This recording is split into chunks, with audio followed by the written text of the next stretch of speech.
স্বামীর বাসার ভাতের বড় দাম, কথা কিন্তু মিনিং আছে। স্বামীর বাসার ভাতের বড় দাম কেন দাম? স্বামীর বাড়ির ভাত খেতে হলে স্বামীর খোঁটা সহ্য করতে হয়, স্বামীর মায়ের খোঁটা সহ্য করতে হয়, স্বামীর বাবার ডিসরেসপেক্ট সহ্য করতে হয়, স্বামীর বোনের খোঁটা খেতে হয়, অনেক অসম্মান হজম করতে হয়, স্বামীর গালি হজম করতে হয়। তাই মেয়েরা বলে স্বামীর বাড়ির ভাতের বড় দাম।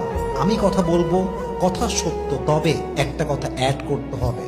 যদি আপনার স্বামীর বাড়ির ভাতের দাম এত বেশি মনে হয়, তবে মাথায় রাখবেন বিয়ের পরে স্বামীর বাড়ির ভাতের দাম যে পরিমাণ বেশি, আপনার নিজের বাপের ঘরের ভাতের দাম তার চেয়ে বেশি।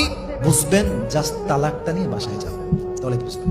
জাস্ট তালাকটা হোক, বাসায় যান, 3 মাস থাকেন, 4 মাস থাকেন, 5 মাস থাকেন, স্বামী নাই তালাক হয়ে গিয়েছে, তখন বুঝবেন স্বামীর বাড়ির ভাতের দাম বেশি নয়, এখন তো মনে হচ্ছে বাপের বাড়ির ভাতের দামই বেশি হয়ে গিয়েছে, ঠিক কিনা বলে? একজন তালাকপ্রাপ্ত মেয়ে লিখেছে, যদি একবার সুযোগ পেতাম, একবার চান্স পেতাম, বাপের বাসা ছাড়তাম, আজীবন লাথি খাই, গুতা খাই, অসম্মান খাই, স্বামীর ঘরে বসতাম, স্বামীর ঘরে বাঁচতাম। তালাকপ্রাপ্ত মেয়ের কথা এটা। অতএব মাথায় রাখতে হবে, যে স্বামীর অবদান স্বীকার করতে না পারেন, স্বামী খাওয়াচ্ছে, স্বামী পড়াচ্ছে, যা হোক, বাসায় রাখছে তো, যাই হোক কারেন্ট বিল দিচ্ছে তো, যাই হোক খাওয়াচ্ছে তো, নুন পাত পান্তা ভাত যাই হোক খাওয়াচ্ছে তো, স্যাক্রিফাইস স্বীকার করেন যে স্বামী আপনি যা করছেন enough, it's enough for me, আলহামদুলিল্লাহ, উই আর সো হ্যাপি, আমরা খুশি আছি।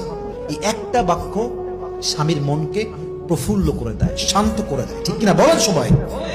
অতএব স্বামীর অবদানকে স্বীকার করতে হবে।